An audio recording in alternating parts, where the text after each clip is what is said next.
Next up, we're going to be checking out Overly Sarcastic Productions' Halloween Special Frankenstein, because the best time to possibly watch a Halloween video is May.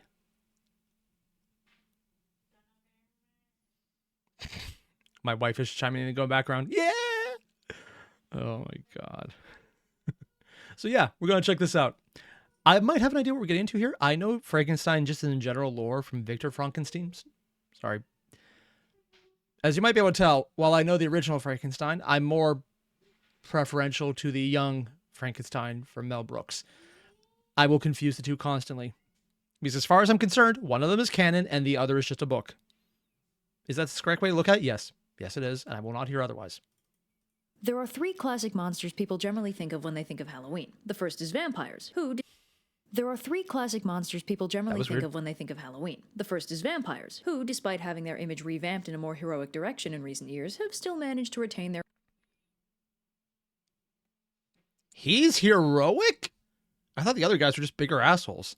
Their whole creature of the night vibe. The second is werewolves or wolfmen, who don't quite have the same pervasive evilness as vampires, but still make a good scary costume. And the third is Frankenstein, or to be more accurate, Frankenstein's monster. Now, one of these things is not like the other. Just going to point out for anyone who doesn't know, the guy's name was Frankenstein. The monster was just the monster. Frankenstein's monster. Yeah, they never actually named him the entire time. In almost all of them.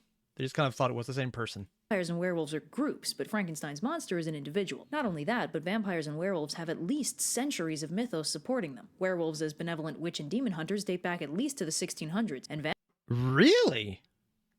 Like, I know the vampire one because people saw the hairs growing on dead bodies. They thought it was vampirism. So they put cages on coffins. It was actually the hair that wasn't shaved off being in the same position as always, but the skin losing moisture as it dried out, so it looked like it was receding in, making the hair look longer. Yeah, that's the origin. Vampires, as a catch-all blanket term for the living dead, go back way farther than that. Frankenstein is one book from the 1800s. So how did it become so intrinsic to the modern notion of horror that its eponymous creature has appeared with things as enormous and primeval as vampires and... This is a Victorian novel, and the Victorians had the entire thing of, ooh, a dead body, let's poke it with a stick. You know, here's the thing, I'm joking, but also the reality is way more than I actually just said. It's actually kind of fucked up. Also made nails look longer. Shadow? Yep. Yeah, that's the case. Werewolves. Well, for one thing, it's a really good book. Frankenstein, written by Mary Shelley when she was just 18, is considered one of the first... I knew Mary Shelley wrote it. I did not know she was only 18! Holy shit, man! I'm sorry, that's... I was unaware of that fact. God damn. Science fiction stories, and argued by some to be the first due to its actual focus on science and scientific progress. Victor Frankenstein is a haunting examination of the maniacal fanaticism felt by those who thirst for knowledge, and the lengths that someone can be driven to in their pursuit of that. Everything about this art is a type of drip. It's the scientist walking back in here with the arm over it, and yes, I'm going to use my excessively long, almost like peacock feather pen to write. Oh my god, this is definitely art, man. Goal. While Frankenstein's monster is a tragic examination of the inhumane results of science taken too far without discipline or consideration for consequences. Also, it got turned into a couple early horror movies, which probably helped. So our story begins in a way that has nothing to do with Victor Frankenstein or his monster in a ship heading to the North Pole. The captain is one Robert Walton, and the framing sequence for the story is that... Dear sis, Sky's gone crazy, lol, still not dead, by the way. Robert is writing letters to his sister back home describing the progress of his expedition. See, Robert has been seized by the thirst for discovery, and as a result has embarked on this highly dangerous expedition. I recognize the background tune. Oh my god. Into uncharted territories for the betterment of knowledge as a whole. Hey look, literary parallels to our protagonist's personal journey and subsequent downfall. Or no, wait, that's just Victor Frankenstein, frozen and emaciated on a nearby iceberg. So Robert brings him on board, and Victor explains that he's up here because he's... What on earth are you doing this far north? It's a long, highly compelling story with no heroes. Bottom line is, I'm chasing a dude. He's been chasing someone. Now, some of the ship's crew saw a dog sled in the distance earlier that... We saw a dude, a big one. Sounds about right. I have no idea if he has a British voice, but I'm going to go with the British voice. Also, Croc Maniac, you mentioned, fun fact, Frankenstein is a real place now called, after de-Germanization. I'm going to commit a war crime and say this word. Zaboslaski. I'm assuming I just insulted at least 5 different people here right now. But also, if they're here right now, they realize I can't say shit anyway. So even if I was correct, I would still be wrong. That day, who Victor says is almost certainly the guy he's talking about. Then, as Robert helpfully transcribes the whole novel to send to his sister, Victor proceeds to tell him his entire life story to explain how he got where he is today. So Can we just... Here's the thing. I have 2 things to say about this because this is actually something that comes up a lot. Here's the long version of my tragic life story. Margaret's gonna love this. You get so many people who's like, oh, is that the guy on the sled that we're looking for? Yeah, cool. There's the end of the story. But this is both a writing trope of we're framing the entire story as a story being told by the character. So we have exactly who the storyteller is as the narrative framing going back to actually tell the rest of the story. This is a very common trope, not just in the past, but currently. The I'm telling you the story of what happened is a very current trope. For example, Name of the Wind is literally this trope the entire series as far as I know. I've never got past the first book because personally I can't stand this trope. Absolutely despise it. It takes out the narrative thrust when you realize it's already over and in the past nothing will change, but also meaning that anything in the future has to be brought back into this. So there's going to be some weird moments where they look like plot holes because the author probably didn't think through what's going to happen because a lot of people fuck up this trope because it's an easy trope to frame it, but to do it right, you have to actually make things meet at the end, and some writers can't do that. But people also do this in real life too, where they're trying to tell a story and instead of saying, hey, here's the relevant information, they want to tell you about their trauma in 2nd grade when their teacher didn't look at them for an entire day. Why does that matter? I don't know, but it then scarred me for life, which is now why I committed all of these gruesome murders without being able to see their face anymore. The 2nd grade teacher can't look at me. She's not my 2nd grade teacher. Oops, need to find another. Why? It just happens all the time, man. There's a lot of 2nd grade teachers who did some really fucked up shit. The moral of the story, I hate this framing, and in real life, it's even worse. Whole novel to send to his sister, Victor proceeds to tell him his entire life story to explain how he got where he is today. So Victor starts at the very beginning with a long, long explanation of how his parents met and how he, their eldest child, got to... He actually This is one of those novels I can't read because of the framing, and I can't. Travel the world with them from an early age. One day, while his parents were visiting some local poor people, they spotted a little girl who was way prettier and blonder than everyone she lived with, and her poor person family explained that her name... Excuse me, where did you acquire that blonde child? Good eye, ma'am. Elizabeth's not naturally poor. Was Elizabeth, and she was a noble-born orphan they'd taken in before they got poor. Victor's parents and Elizabeth's foster parents collectively decide that she's way too beautiful and pure to be stuck living in poverty, so Victor... As one of the fellow poors, yes, we should adopt all the kids out to the not poors. I volunteer. Can we have her? I'd say that's for the best. She's definitely more of an indoor kid. Oh, and she only eats dry food. Yes, they're literally describing dogs and cats right now. Oh my god. Victor's parents adopt her. Yeah, just screw all those other poor kids that aren't blonde-haired little cherubs. So that's how Victor acquires... No, that's pretty much how it works. Is the kid blonde? No. Throw him in the wood chipper. His childhood sweetheart / adopted sister, Elizabeth. They grow up together in their impossibly idyllic Swiss mountain house, and their... Didn't Mary Shelley have a...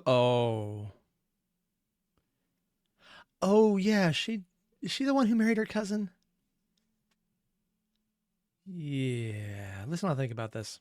Other house in Geneva, and finally their favorite house on Belle Rive. Elizabeth has the soul of a poet and mostly focuses on the beauty of nature and other such whatever, but Victor is a sciencey, curious soul and starts absorbing the contents of the family library in pursuit of his singular goal. Victor wants to understand the nature of nature. Oh, also Victor has a childhood best friend named Clerval, who's basically sunshine personified. Overall, Victor's life is about as good as it can get, except for that one bit where his mom dies, but all that changes. What? Okay. Over How's my genius bestie... Oh, doing today.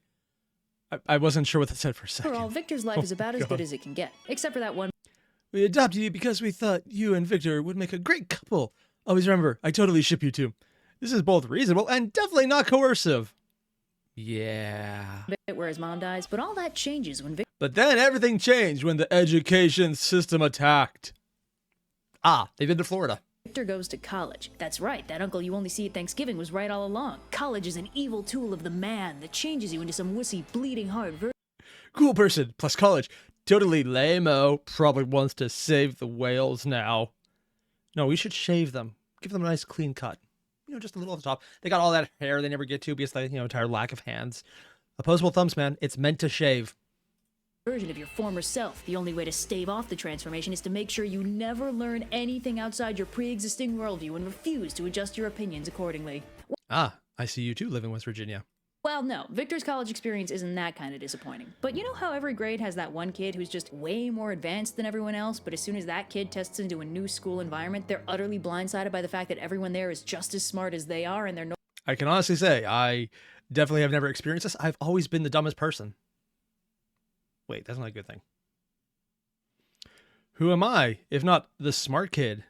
longer the de facto smartest kid in the room and it sends them spiraling into a crisis of ego because they don't know who they are anymore? Well, that's not Victor's problem either. Victor's problem is that as soon as he gets to college, that whole thirst for knowledge thing spirals out of control. With the help of a professor, Victor absorbs every physical— They actually did the freaking initial D in the background. Oh my god. And the anatomy arsenal always alumni science and every hydrogen and oxygen and nitrium and tritium, lithium, vanadium, lanthium, and osmium. And are they actually doing the song going through the entire periodic table of elements? Oh my god. science he can find, along with a healthy dose of mathematics, and spends 2 years straight making way more progress than anyone else in his classes. This is also around the time that Victor starts thinking about life. Not in a classic, I'm a third year and what am I doing with my life sort of way, but in a what is life and how can I create it sort of way. It's time for Stoic Byronic Contemplation. When done well, it's good. Most of the times, it's a trope, man. Classic, I'm a third year and what am I doing with my life sort of way, but in a what is life and how can I create it sort of way. Life can't be that complicated. Normal science stuff. So Victor decides to figure out how to create— And now, the secret I, too, shall life unearth itself. Oh, that makes more sense. And now I shall unearth the secret to life itself. That makes a lot more sense that way. create and give life, which he does in the space Playing of God. 5 sentences. So Wait, it literally just took 5 sentences?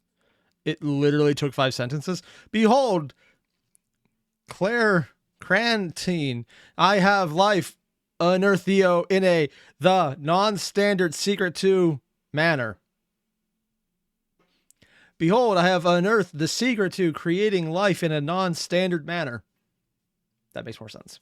So, normal science stuff. Anyway, now that Victor's figured out the trick to reanimating the dead, which, side note, he never tells us how to do, meaning the movies had to make up that lightning thing on their own, Victor decides he wants to make a man. They actually skipped that in the book. This is one of those books I know about, cannot bring myself to read it. Victorian writing is not my favorite. I know exactly what to do with this discovery. So Victor casually repurposes his room into a human assembling station, raids a truly staggering number of graveyards, and sets— The most realistic thing in this entire novel, a rich person in Victorian England raiding a graveyard. They hired people to guard graveyards at night because there were so many people robbing the dead of their limbs. Like, not even just the things on them, not just the jewels, which was also stolen, but the actual body. It's like, we need an arm for this person. They want a leg over here. Oh, they wanted a femur. Gotta get that femur. It was actually a problem. Like, if you see an old guard station at the gate to a really old, I guess, couple 100-year-old cemetery, it's because they literally had to pay guards to keep their loved ones from not being dismembered for someone else's fun time. And if that sounds like a really fucked up way,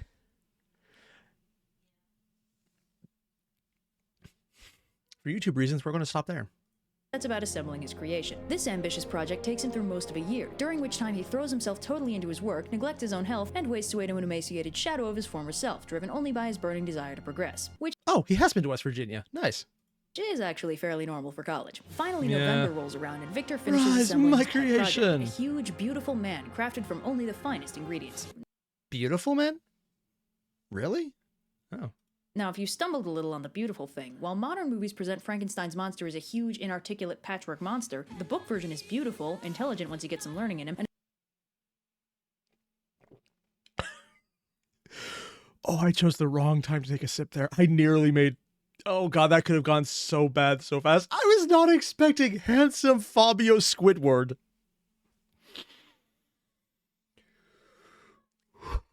Oh. Okay. Okay, this is a thing. And his only fault is that his eyes are creepy, and he's a little viscerally disturbing to look at. In fact, his eyes are so creepy that as soon as Victor animates him, he freaks out, declares the experiment a failure, and storms off to take a nap. Science is stupid! I mean, have you considered sunglasses? When were sunglasses invented? Huh. My wife just chimed in the background, 1800s. So, maybe this is around this time period. I think it would be. Neat. Also, she's literally just describing Space Marines. Giant, kind of cool looking, and freaky to look at. Yeah. Mary Shelley, the first person to do a Space Marine. You can't stop me from agreeing with this. After some horribly symbolic nightmares, he wakes up to find the monster staring down at him, Daddy. freaks out all over again, and books it out into the night. Because nothing says responsible science parent like abandoning your new creation to the elements 5 minutes after his creation because you didn't get his eye color right. What kind of horrible place do you think this is? Insert every person ever who's done this. Luckily for Victor, shortly thereafter he's found by his childhood friend Clerval, who came to check up on him because his family was worried that they hadn't heard from him in 3 years. I thought he was only out of it for one... Oh, he was out of contact before that. In case it wasn't already obvious, Victor is kind of a self-absorbed jerk. Anyway, I am completely shocked by this. I would have had no idea. Why are we sneaking into your own apartment? together they head back to Victor's apartment, and Victor finds that, conveniently, the monster is up and vanished. Instead of pondering the obviously sinister implications of this, Victor celebrates the convenient disappearance of his greatest failure by passing out and forcing Clerval to nurse him back to health over the course of several months. It took months to get over the fact that he made someone who's massively smart and beautiful, but has fucky eyes. Victorian Constitution, man. Granted, when you treat everything with mercury and meth, I was joking there, but no, that actually might have been something they would do. I think it was more opium, though. So Victor gradually recovers with Clerval's help, although the distress of his apparently failed experiment has left him so traumatized that the mere thought of a Bunsen burner is enough to send him fainting into the nearest pile of cushions faster than you can say consumption-riddled Victorian ingenue. After receiving a letter from Elizabeth asking him to come back, bro. Are you dead or something? Well, it wouldn't stop me. Wait, what? return home, Victor decides he's officially had enough of college, and he and Clerval prepare to return home to Geneva. Unfortunately, they're delayed by weather problems, and it takes him a few more months before they can actually go back.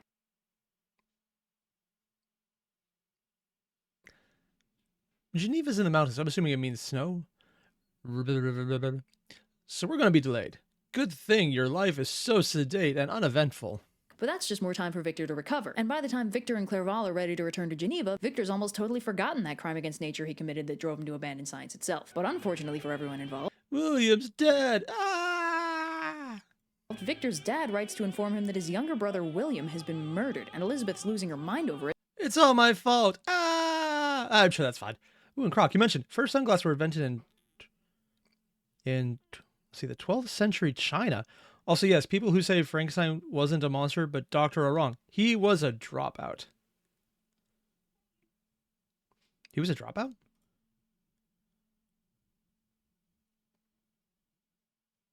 All right, I didn't actually realize that. Also, I thought the doctor thing was just like one of those, I'm a doctor, as opposed to a doctor. I was always assuming it's going to be a cheese making. And if you get that reference, bow ties are cool.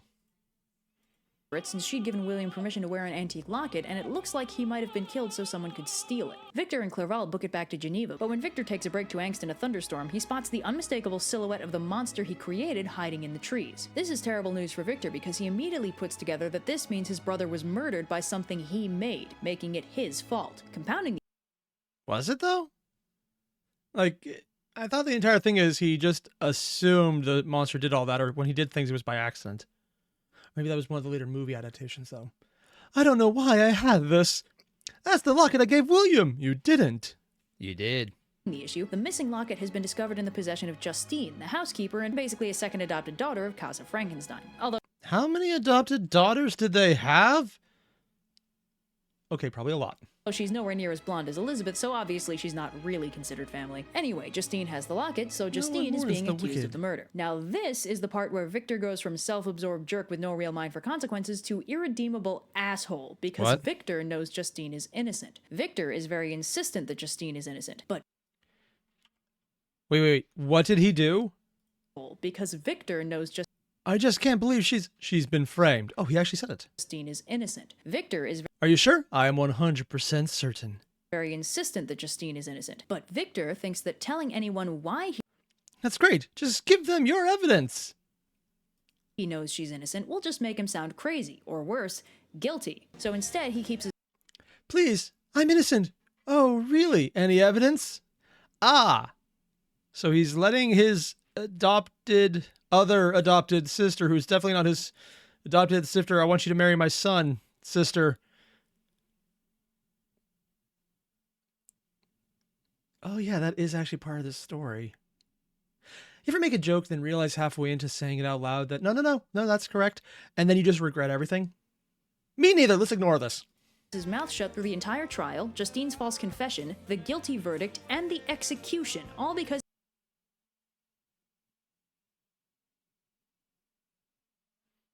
The monster killed the wrong person. Please, I'm innocent. Through the entire trial, Justine's false... Why did you confess? You're innocent. What choice did I have? They already decided I was guilty. Not saying you're guilty? Confession, the guilty... The verdict is you're guilty. Super guilty. Open and shut. Verdict and the execution, all because he didn't want to own up to his own responsibility and potentially face consequences for his actions or people thinking he might be crazy. So that's 2 deaths on Victor's hands right now, but it's okay because he's a handsome tortured genius or something. Also, Elizabeth has a full... The genius part is very in question because he seems like a dumbass.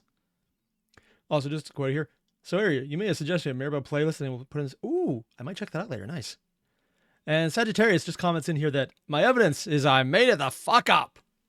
Yes, my favorite kind of evidence. And Victor assumed the monster killed William, according to Shadow Blazer. Yeah. So, 1, he could have gone false confession or a false evidence against his monster, which makes it his fault. Or he thinks it's his fault and he keeps silent because he doesn't want to face the consequences. Either way, he's kind of fucked up. Full-on existential crisis and can no longer recognize the beauty in a world that let her basically sister die so cruelly. Yeah. My life sure is... Oh, God, yeah. Obviously, this makes Victor feel really bad, which is clearly the most important part of the situation. Victor decides that the only solution is to hike his feelings away, so he books it out to Mont Blanc for a little nature therapy. Unfortunately... Oh, yeah, I keep forgetting they're incredibly rich still. Greetings. Unfortunately, his nature therapy is interrupted by his crime against nature, as Frankenstein's monster appears before him and... I'm sure you have questions. Allow me to explain. He has a very fancy winter coat. Sits him down so we can tell him an exhaustively detailed description of how he spent the last 2 years in the hopes that it will persuade Victor to do something for him. So if you're keeping track, that's an exhaustive life story inside another exhaustive life story that poor Captain Walton is transcribing in its entirety to mail to his sister. So the monster... I just want to say right now, this look over here on the sister's face going, what the fuck? Yeah, that's about right. That's about right. And earlier in the chat, someone mentioned that this is a dream Mary Shelley had when she was 14 and put into writing format.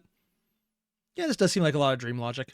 So the monster explains that after Victor freaked out and abandoned him, he kind of wandered around for a while, barely sentient and incapable of understanding his surroundings. Because he was basically a giant newborn baby, Victor. Anyway, the monster wandered into a forest and gradually learned to understand parts of his surroundings. This included the discovery of fire, which, after a brief incident where he learned that fire hurt, he grew to appreciate, and carefully cultivated with wood. One interesting thing that becomes clear about the monster as he tells his story is that he's very similar to Victor in a lot of ways. For one, he's very intelligent, and like Victor, operates by way of the scientific method. Observe, hypothesize, test, repeat. This is how he figures out fire, cooking, and eventually language, although that comes later. See, the monster eventually starts running low on food and strikes out in search of greener pastures, which leads him to find first a shed and then an entire village. Unfortunately, he observes that the average response to his presence is screaming, occasionally supplemented by throwing rocks, so he learns to avoid major residential areas and instead hides in a low shelter built off of a cottage. As it turns out, this cottage belongs to a small family of 3, a blind old man and his 2 children. The monster lives in their shack for months, in which time he learns to speak perfect Future continuous conjecture referring to the newcomer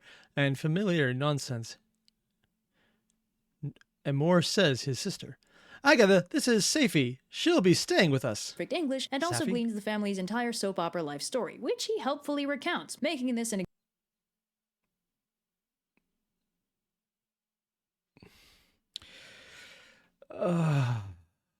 They're actually having multiple soap operas. She's the daughter of that Turkish merchant I broke out of prison. You remember, the one who sold us out and ran off to Italy, leaving us to our disgraceful fate. Oh yeah, nice to see you again. Oh my god. making this an exhaustive life story in another exhaustive life story in still yet another exhaustive life story. Suffice to say, it's exhausting. Also, someone conveniently drops a bunch of thematically appropriate books nearby, so the monster gets a hold of Paradise Lost, and like literally everybody else, relates to the protagonist. But My creation, not so great. Huh. Yeah. in this case, it's meant to be like poignant and tragic, not edgy and dark. Anyway, the most important thing that the monster Your language lessons are really paying off, yes. learns from this experience is not good farming practice or even the English language. It's that he's desperately lonely for the kind of family dynamic he's observing. So he decides to try something. The old for man of that. the house is blind, meaning he won't be able to see the monster. So the monster waits for the other members of the household to leave, then knocks on the door and hangs out with the old dude for a while until he gets too close. What did he say The in there? monster waits for the other members of the household to leave, then knocks on the door and hangs out with the old Your accent is familiar. Are you from around here? Nope, but I did grow up here. dude for a while until he gets too clingy. The others I'm so lonely. Whoa, Dad, whose voice is that? I asked. I never asked to be made. come back and he gets chased out into the night again. The family moves out and the monster burns down their house in retribution. Then after a pleasant Oh, they moved out first. That actually thought... For some reason, I thought they were inside when he did it. What's the point of being a monster if I'm not even bulletproof? Yeah, that is kind of a downside. My one weakness. Bullets. adventure where he gets shot, the monster stumbles on none You, sir, are ugly and therefore morally reprehensible. I don't even know you, kid.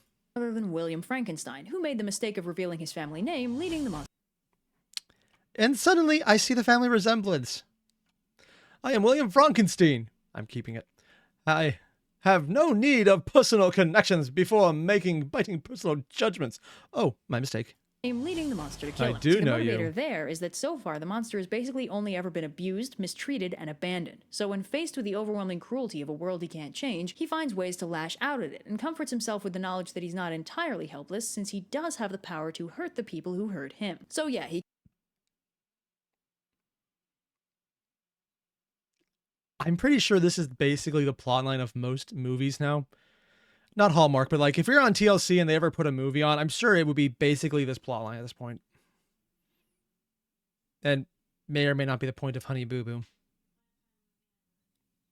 Sorry, my wife has corrected me. It's the Lifetime Movie Network. He kills William, frames Justine, and that brings us to the present, where the monster has a request. Yes, you fucked me over, now I'm fucking you over, although you could have undone all the fuckery as well. And then I killed your brother and framed your housekeeper. Moving on, also your sister. See, all he really wants You made me alone. Make it right. is to not be alone, so he asks Victor to make him a bride. Obviously, Victor refuses, I would never... I'm your responsibility, Dad. This is on you. but the monster points out that he's only a jerk because Victor created him, abandoned him, and left him all alone in a world that only knows how to hate and fear him. If he And still somehow coming off as a better person than his dad. I know what I said. I'm alone and you made me like this. Fix that and I'll have no reason to hurt you. And Crocky mentioned, William, I'm not going to be able to say that. Yes, this just to mess with you. William is Polish for Wilhelm and is a surname adjective made for Zabowski. My chat is torturing me with words they know I cannot pronounce. I'm being made fun of by my chat. he makes him a girlfriend, someone like him who'll be able to understand him, he'll have no more reason to be evil. Also, if Victor doesn't, he'll murder. And if you don't, I'll kill everyone you love. Fine, thanks, Dad. But he only cares for... Oh, he does nothing. Ah, you've killed everyone. Oh, no, I didn't care. Oh, no. His friends and family and frame him for the crime. Thoroughly persuaded, Victor returns home and begins preparing for a crime. I mean, admittedly, the frame him part is the thing he would care about. It's like, oh, you killed them all. Okay, whatever. And I framed you. Oh, no, not me. Against Nature 2, Electric Boogaloo, but not before he gets engaged to Elizabeth at the... Ah, he's still doing that. At least we have each other, my dear brother husband. I'm going to Scotland for several months. And it's probably safer for her if she does. Or if he does. request of his aging father. So Victor heads off to England, accompanied by Perpetual Sun.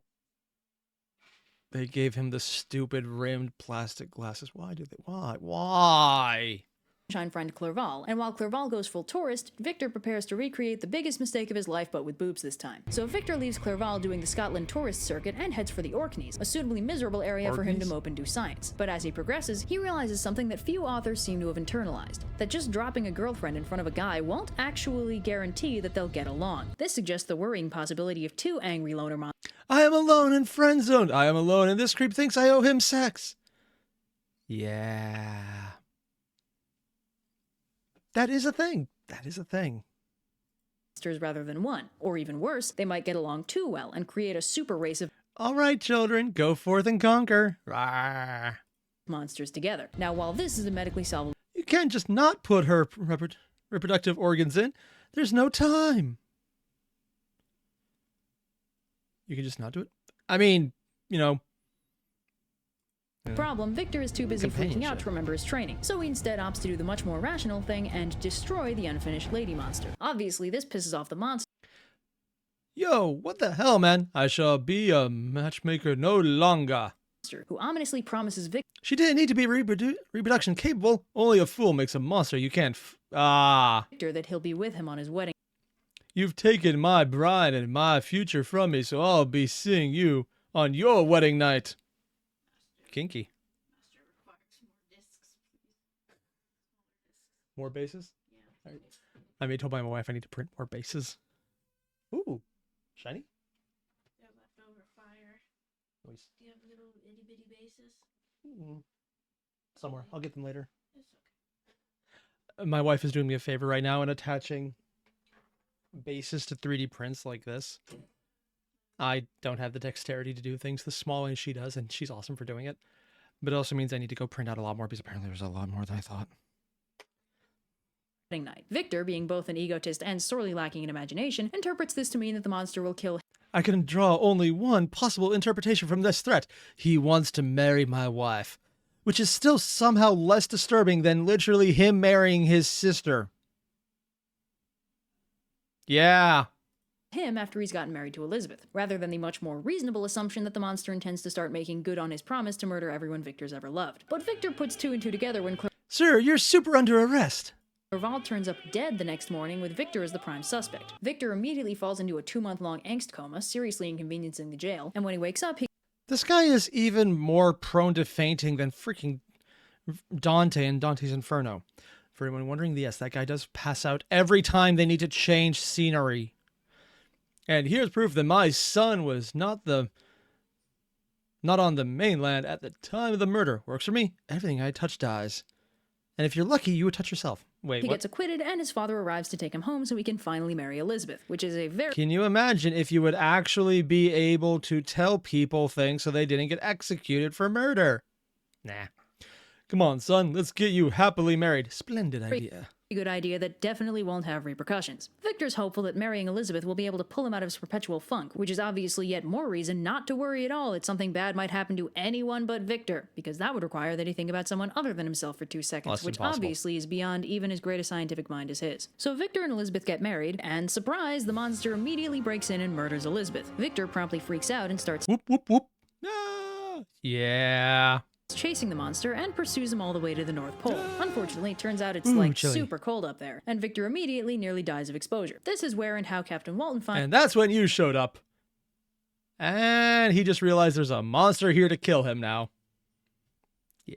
him, and that brings us to the present. Speaking of the present, Walton's ship gets stuck in the ice, and the only safe choice is to abandon the expedition and turn back. Having just received an object lesson Boss, should we turn around? Probably a good choice. the dangers of forging onward to discovery past the point of rational fear, Walton decides that the safe choice is the way to go, and turns the ship around. Also, Victor dies of like 14 different kinds of exhaustion and exposure, at which point none other than Frankenstein He died, as he lived, casually inconveniencing anyone and everyone, making my life worse. Yeah. Hey, buddy, you need a ride back? Frankenstein's monster appears on board to pay his respects. Just like his creator, the monster spends an inordinate You think it was easy for me to ruin Victor's life? I'm not a monster. I have feelings too. Yeah, I'm sure Serval would be so sympathetic. I mean, he ignored everything Victor did. There's a very good chance he would be. amount of time waxing eloquent about how all that horrible stuff he did really hurt him, and isn't that the important thing to consider right now? Anyway, the monster tells Walton that he's going to off himself, jumps out the boat window, and vanishes into the snow. Wait, you say what? monster right now. Anyway, the Yeah, I'm gonna rid the world of my abominable existence. monster tells Walton that he's going to off himself, jumps out the boat window, and vanishes into the snow. So the moral of this story is don't be an asshole. Or if you have to be an asshole, at least don't play God and create more assholes. I know. Victor is a fascinatingly terrible person, yet the story is still incredibly impactful when you read it from his point of view. Further proof that it's not who you think is actually the good guy, it's everyone believes they're their own good guy, even when they're very much not.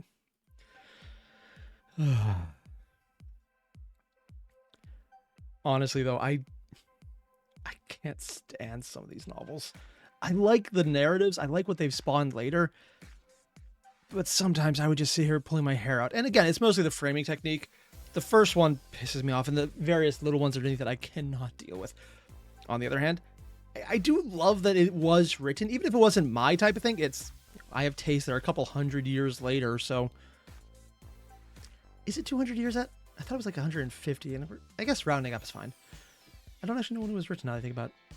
And to quote Sagittarius in my chat, everyone is the protagonist of their own story. Except for The Sopranos. He's very much the villain in any of his own story. Yeah, but that's completely not here or there. And I don't plan to have the audience whack himself. I skip the scroll? Yeah, I always do that. Even though she's singing at the end and Red is doing her own audio, that has never stopped any company from thinking, that's mine. Is it? It is now. Which you never deal with on YouTube because the standard response to that is, no, it's not. Yes, it is. And you have a strike now. That's not a joke, by the way. That's actually how the strike process works. You just don't fuck with music, ever, in any way, shape, or form. Sagittarius, you posted the playlist? Nice. I will probably bring that up at a later time. Not today, because I want to do another stream after this for gameplay instead, but that's just different. Basically, what I'm saying, though, is I do like the fact that Red is the one who got into the story and got to tell everything about it. I knew most of this already, because Frankenstein is one of the things I know, but a lot of what I know is from reviews and checking out more of the media surrounding it rather than the initial story itself. For the entire, I can't stand the writing from this time period. Personal thing, I've had to read it before, and it's one of the reasons I know I can't stand it, because I just can't. I can't. For some reason, it produces rage in me. Although that might be having to do with the fact that I read some highbrow, sarcastic works from that time period, which doesn't hit right because I don't have the frame of reference to understand why it's sarcastic, and so everyone just appears as the biggest pile of dumbassery possible. I'm not going to mention the book I'm thinking about. If you know it, you know it. If you don't, never find out. That said, I like that Red got into this. I like what she covered, and I like it when Red goes through the various stories. This is something I absolutely enjoy when she does, and it's probably one of the biggest reasons I'm a massive fan of everything on OSP.